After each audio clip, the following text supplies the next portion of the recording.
నమస్తే. Welcome to V3 news. లక్ష్యం సమాజహితం. ఇక బులెటిన్ అప్డేట్స్ చూద్దాం. ప్రభుత్వం ఇచ్చిన హామీలతో పాటు తమ న్యాయమైన డిమాండ్లను నెరవేర్చాలని కోరుతూ సిరిసిల్ల వేములవాడ మున్సిపల్ కార్మికుల CITU ఆధ్వర్యంలో సిరిసిల్ల జిల్లా కలెక్టరేట్ ముందు ధర్నా నిర్వహించారు.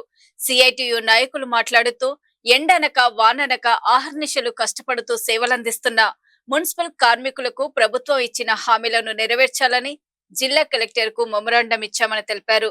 కాంగ్రెస్ ప్రభుత్వం అధికారంలోకి వస్తే కార్మికులకు కనీస వేతనం 26,000తో పాటు ఉద్యోగ భద్రత, ప్రమాద బీమా కల్పిస్తామని హామీ ఇచ్చి ప్రభుత్వం ఏర్పడి 2.5 సంవత్సరాలు గడుస్తున్న స్వయంగా మున్సిపల్ శాఖకు ప్రాతినిధ్యం వహిస్తున్న ముఖ్యమంత్రి రేవంత్ రెడ్డి హామీలను నెరవేర్చకపోవడం బాధాకరమని అన్నారు.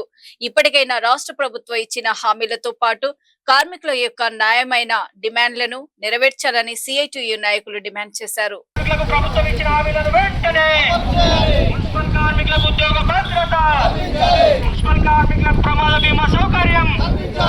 చనిపోయిన వారి స్థానంలో 60 సంవత్సరాల నిన్న స్థానంలో వారి కుటుంబ సభ్యులు జిందాబాద్ CITU. మున్సిపల్ కార్మికుల ఐక్యత.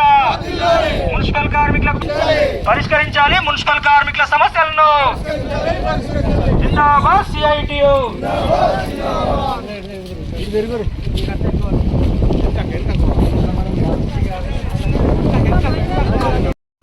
మున్సిపల్ కార్మికుల పట్ల ప్రభుత్వ నిర్లక్ష్య వైఖరి.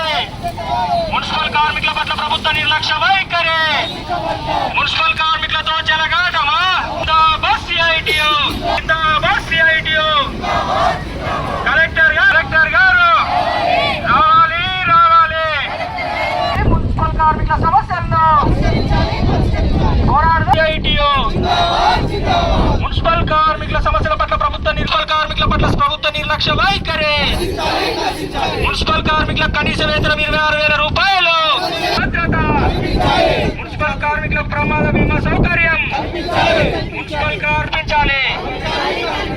60 సంవత్సరాలు పైబడిన వారి స్థానంలో వారి కుటుంబ సభ్యులు కల్పించాలి. జిందాబాద్ CITU. పని భారం.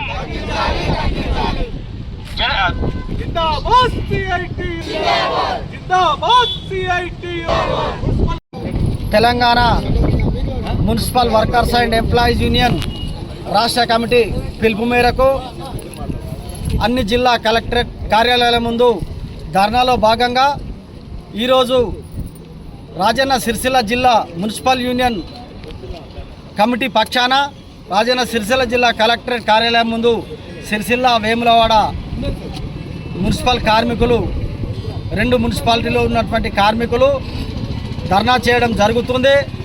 మరి ముఖ్యంగా మున్సిపల్ కార్మికులకు గత 3-4 సంవత్సరాల నుంచి అనేక సందర్భంలో పోరాటాలు చేసినా కానీ కూడా మరి కనీస వేతనాలు పెంచుతామని ప్రభుత్వం, మరి కాంగ్రెస్ ప్రభుత్వం అధికారంలోకి రాకముందు మరి అధికారంలోకి వస్తే మున్సిపల్ కార్మికులందరినీ పర్మనెంట్ చేస్తామని, కార్మికులందరి కనీస వేతనం 26,000 రూపాయలు ఇస్తామని వాగ్దానం చేసి గద్దెనెక్కిన తర్వాత మరి కార్మికుల సమస్యలు కనీసం పట్టించుకోవడం కూడా లేదు.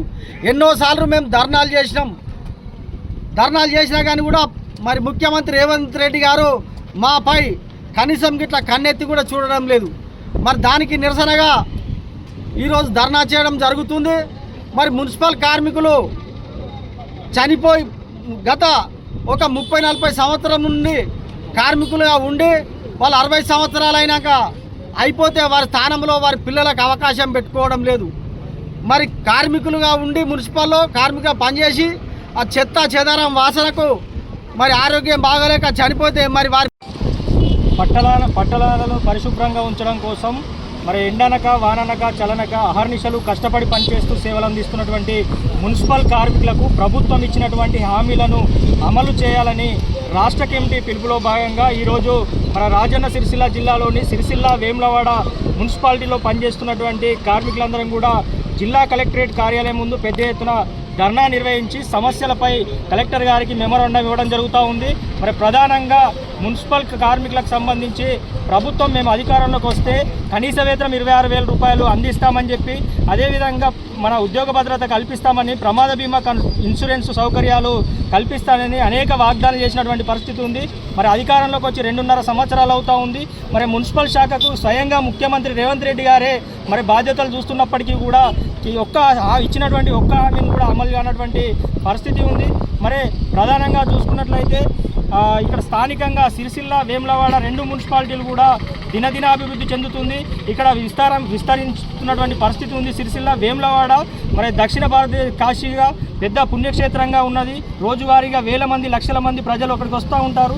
మరి రోజువారీ చెత్త చెదారం మురికిలో మరి పనిచేస్తూ వాళ్ళ ఆరోగ్యాన్ని సైతం పరంగా పెట్టి పనిచేస్తున్నప్పటికీ కూడా స్థానికంగా ఉన్నటువంటి సమస్యలను కూడా ఇక్కడ అధికారులు పరిష్కరించలేదు. ఒకవైపు ఏమో రాష్ట్ర ప్రభుత్వం ఇచ్చినటువంటి హామీలను అమలు చేయడం లేదు. ఇక్కడ ఉన్నటువంటి స్థానిక అధికారులు కూడా స్థానిక సమస్యలను కూడా పట్ల నిర్లక్ష్యంగా వివరిస్తూ ఉన్నారు. సిరిసిల్లాలో 2009 నుంచి 12 వరకు పిఎఫ్ పెండింగ్ సమస్య ఉంది. కార్మికులకు ఈఎస్ఐ కార్డులు ఇవ్వడం లేదు, ఐడెంటిటీ కార్డులు ఇవ్వడం లేదని అనేక సార్లు అడిగినప్పటికీ అది ఇప్పుడు ఇస్తాం అప్పుడు ఇస్తామంటూ దాట